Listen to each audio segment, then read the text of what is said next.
نہیں رکھ سکتا۔ جو شخص اللہ اور اللہ کے رسول کا دشمن ہو جائے، اللہ اور اللہ کے رسول کے دین کا باغی ہو جائے، آگے اللہ نے خود بیان فرمایا کہ سب سے قریبی رشتہ والدین کا رشتہ ہوتا ہے، لیکن اگر والدین بھی اللہ اور اللہ کے رسول کے دشمن بن جائیں تو وہاں پہ جو صاحب ایمان ہوتا ہے وہ اپنے والدین کے اس والدیت کے رشتے کو نہیں دیکھتا، بلکہ اپنی غلامی کے رشتے کو دیکھتے ہوئے پھر اپنے والدین سے وفا نہیں کرتا، بلکہ محمد عربی سے پھر وفا شروع کر دیتا ہے۔ اب اس کے بارے میں جو شان نزول کے حوالے سے علامہ قرطبی رحمۃ اللہ تعالیٰ علیہ فرماتے ہیں کہ یہ آیات جو ہیں یہ حضرت سیدنا صدیق اکبر رضی اللہ تعالیٰ عنہ کے بارے میں نازل ہوئی ہے۔ اب دیکھیں ہمارے نزدیک صحابیت کے اندر یہ ہمارا عقیدہ بھی ہے کہ انبیاء کے بعد کائنات کے اندر جو سب سے افضل ترین ہستی قیامت تک رہے گی اور جو سب سے افضل بشر اس کائنات کے اندر اللہ نے مبعوث فرمائے ہیں وہ حضرت سیدنا صدیق اکبر رضی اللہ تعالیٰ عنہ کی ذات مبارک ہے۔ ہم نے کسی مسلمان کو اپنے لیے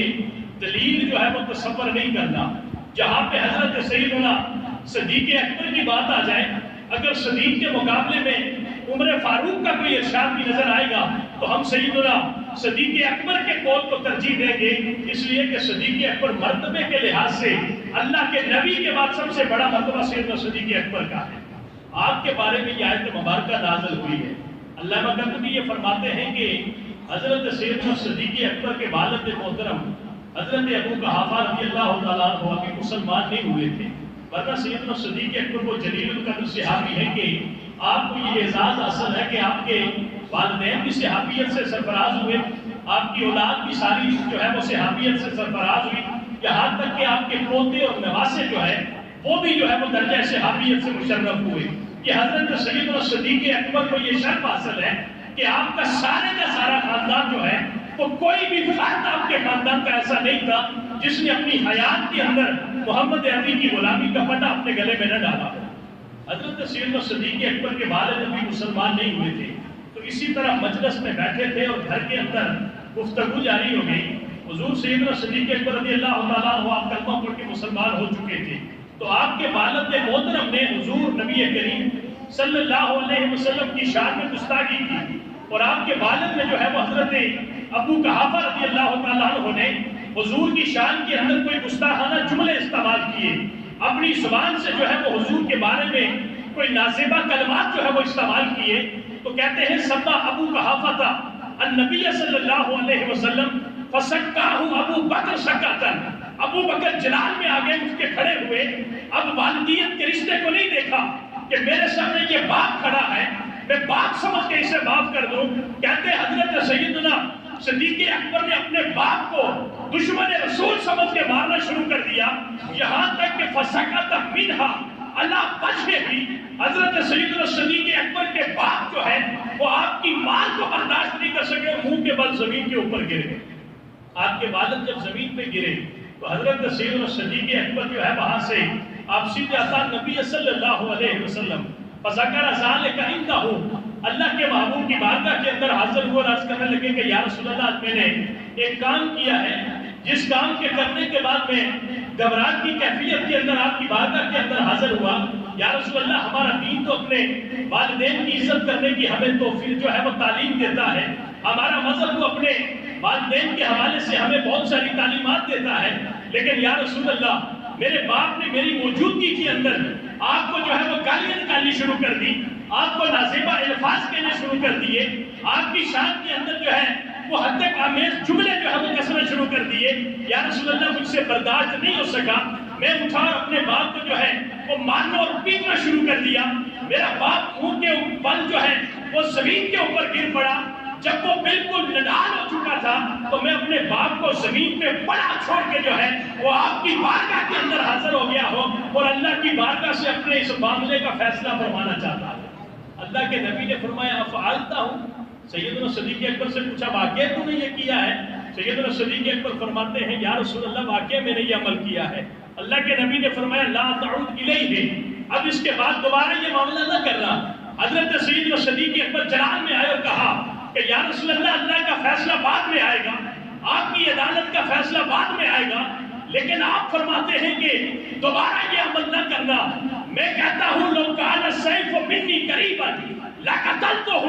یہ تو میں نے اپنے باپ کو صرف تھپڑ مارے ہیں، رب کائنات کی عزت کی قسم کر کے کہتا ہوں اگر میرے پاس تلوار پڑی ہوتی تو میں نے اپنے باپ کا سر جو ہے وہ تن سے جدا کر دینا تھا اور دنیا کو بتانا تھا کہ میں نے باپ کے رشتے کو قربان کر دیا، محمد عربی کے رشتے کو سلامت رکھا۔ کہتے ہیں جب حضرت سیدنا صدیق اکبر کا یہ عمل جو ہے وہ ظاہر ہوا ہے تو لوگوں نے باتیں کرنی شروع کر دی کہ دیکھیں جی اپنے باپ کو کتنا جو ہے وہ شدت سے مارا ہے، اپنے باپ کو جو ہے وہ حضور کی شان کے اندر اس نے نازیبہ باتیں کی ہیں، تو صدیق اکبر ابو بکر نے جو ہے وہ اپنے باپ کے ساتھ کتنی سختی سے آپ پیش آئے ہیں۔ اللہ کے نبی جو ہے وہ ابھی اس معاملے کے اندر خاموش تشریف فرما تھے کہ رب کائنات نے جبریل امین کو حکم ارشاد فرمایا کہ اے جبریل قرآن کی یہ آیتیں لے کے چلا جا اور میرے محبوب کو یہ بتا دے کہ یہ حال صاحب ایمان کی مجبوری ہے کہ جب وہ اللہ اور اللہ کے رسول کی شان کے اندر گستاخی کو دیکھتا ہے تو وہ پھر رشتے نہیں دیکھتا بلکہ اپنے ایمان کو بچانے کے لیے رشتوں کو قربان کر دیا کرتا ہے۔ یہاں پہ پھر اللہ نے فرمایا کہ وَلَوْ كَانُوا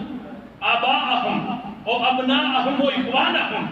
اگرچہ وہ اللہ اور اللہ کے رسول کا دشمن جو ہے وہ اس کا باپ ہی کیوں نہ ہو، اگرچہ وہ ابناءہم اس کا بیٹا ہی کیوں نہ ہو، اور اخوانہم یا وہ اس کے بھائی ہی کیوں نہ ہو، اور عشیرتہم یا اس کے قریبی اور برادری والے لوگ ہی کیوں نہ ہو، جس شخص کو اللہ نے دولت ایمان سے سرفراز فرمایا ہے جب اس کے اوپر ایسا معاملہ پیش آتا ہے تو وہ پھر رشتوں کو قربان کر دیتا ہے اور غلامی محمد کے رشتے کو جو ہے وہ دوام بخشنا شروع کر دیتا ہے۔ یہ تو ایک حقیقت ہے کہ یہ بعض علماء علامہ جلال الدین سیوطی یہ فرماتے ہیں کہ یہ آیات حضرت عبید اللہ ابن جراح کے بارے میں نازل ہوئی ہیں، اس لیے کہ غزوہ احد کے اندر انہوں نے اپنے باپ کو شہبارا تھا، قتل کیا تھا، کیونکہ باپ جو ہے وہ دشمن دین تھا اور وہ کفار کی طرف سے لڑ رہے تھے، حضرت عبید اللہ ابن جراح کے باپ۔ تو جب آپ نے غزوہ احد کے اندر اپنے باپ کو جو ہے وہ قتل کر دیا تو بعد میں پتہ چلا کہ عبید اللہ نے اپنے باپ کو جو ہے وہ قتل کر دیا، تو لوگوں نے کہنا شروع کر دیا کہ دیکھیں جی یہ نیا دین آ گیا ہے، نیا مذہب آ گیا ہے، نئی تعلیمات آ گئی ہیں جن تعلیمات کے اندر جو ہے وہ باپ کے رشتے کا بھی حیا نہیں کیا جاتا، بیٹے پوری بھائیوں اور اولاد کے رشتے کا حیا نہیں کیا جاتا، بھائیوں اور قبیلے کا جو ہے وہ حیا نہیں کیا جاتا۔ رب کائنات نے وہاں اس موقع کے اوپر یہ آیات مبارکہ نازل فرمائی ہے کہ یہ مجبوری ہے ایمان والے کی کہ وہ جہاں اللہ اور اللہ کے رسول کے دشمن کو دیکھتا ہے، جہاں اللہ اور اللہ کے رسول کے بارے میں کسی کو نازیبہ زبان استعمال کرتے دیکھتا ہے تو وہ پھر رشتوں کو نہیں دیکھتا بلکہ اپنی محبت اور اپنے ایمان کو دیکھتے ہوئے پھر وہ فیصلہ کرتا ہے کہ اس کا ایمان اسے فیصلہ کرنے پہ مجبور کرنا شروع کر دیتا ہے۔ حضرت سعد رضی اللہ تعالیٰ عنہ اس حوالے سے بہت ساری جو ہے وہ روایات موجود ہیں، قرآن کریم کی بہت ساری آیات بھی موجود ہیں۔ اب یہاں پہ ایک مسئلہ ہے کہ ہم یہ کہتے ہیں دیکھیں جی یہ عدالت کا معاملہ ہے،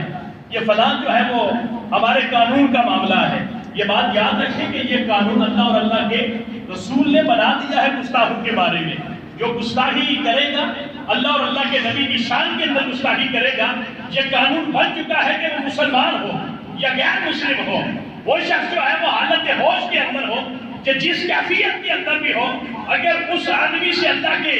نبی کی شان کے اندر گستاخی ظاہر ہوگی تو وہ جس کیفیت کے اندر بھی موجود ہوگا وہ واجب القتل ہوگا، اور اس وقت اہل ایمان کے ایمان کا جو ہے وہ امتحان شروع ہو جاتا ہے۔ جب مکہ فتح ہوا تو ابن خطل حضور کی بارگاہ میں بڑی نازیبہ جو ہے وہ شاعری کیا کرتا تھا۔ جب مکہ فتح ہوا تو حضور کے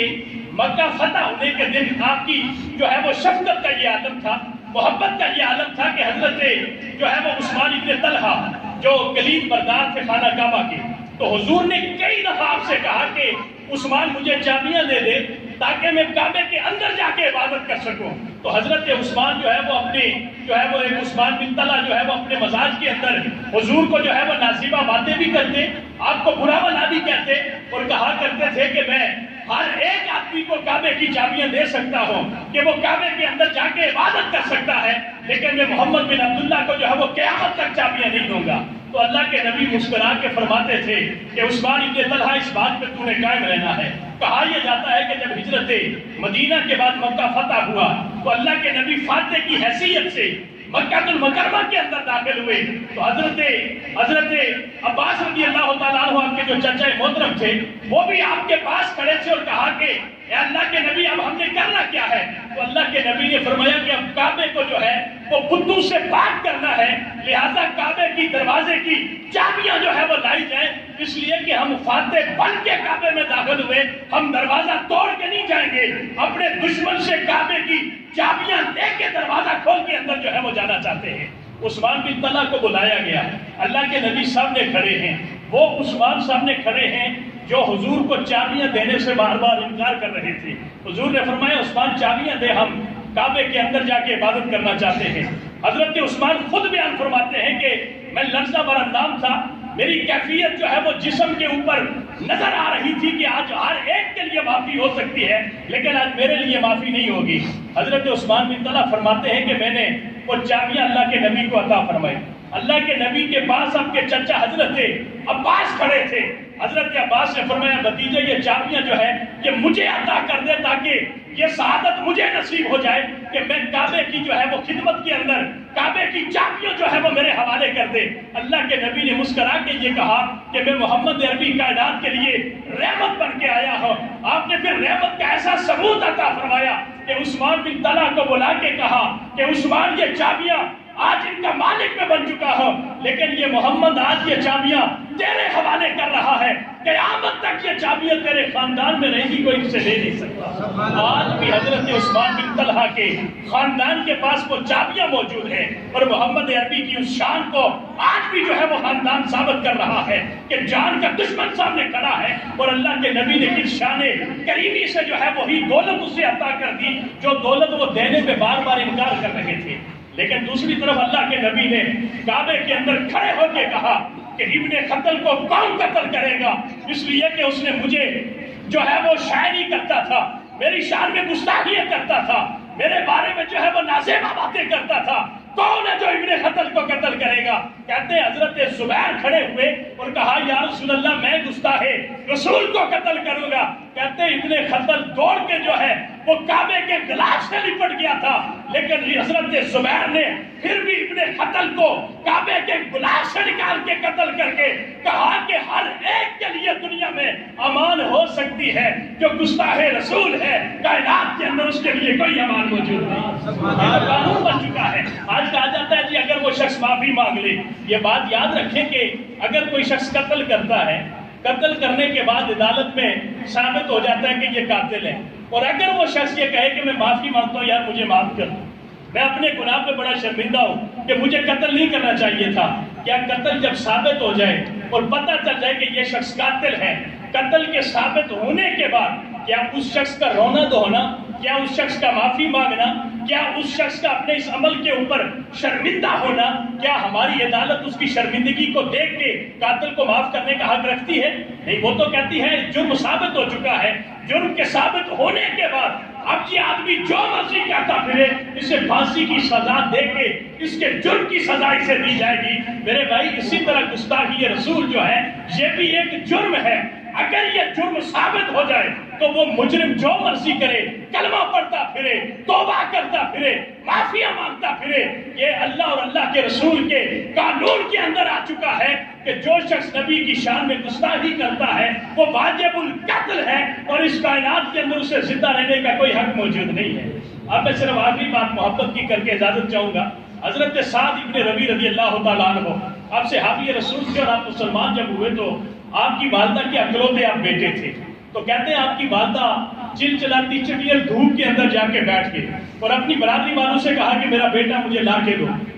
میرا بیٹا جو ہے وہ واپس لے کے آؤ، اس دین سے اسے کہو کہ باز آ جائے محمد کا دامن چھوڑ دے، ورنہ اسے جا کے کہو کہ تیری ماں جو ہے وہ چلچلاتی دھوپ کے اندر بیٹھی ہے، وہ جل کے کوئلہ ہو جائے گی، کھانا پینا ترک کر دے گی، جب تک تو واپس نہیں آئے گا تیری ماں تیرے انتظار میں اس دھوپ کے اندر بیٹھی جو ہے وہ جل کے مر جائے گی لیکن وہاں سے وہ اٹھے گی نہیں۔ حضرت سعد ابن ربیع کے پاس کچھ لوگ گئے اور کہا کہ سعد یہ تو کیا کر رہا ہے؟ کہا کیا کر رہا ہوں؟ کہا تو نے محمد عربی کا کلمہ پڑھ کے تو مسلمان ہو گیا ہے، اپنی ماں کی خبر تو لے، تو اس کا اکلوتا بیٹا ہے، یتیم ہے، تیرا باپ بھی کائنات میں موجود نہیں ہے، تو اپنی ماں کا واحد سہارا ہے، اپنی ماں کو اس حالت کے اندر جو ہے وہ تو ایک ویرانے کے اندر چلچلاتی دھوپ کے اندر تیری ماں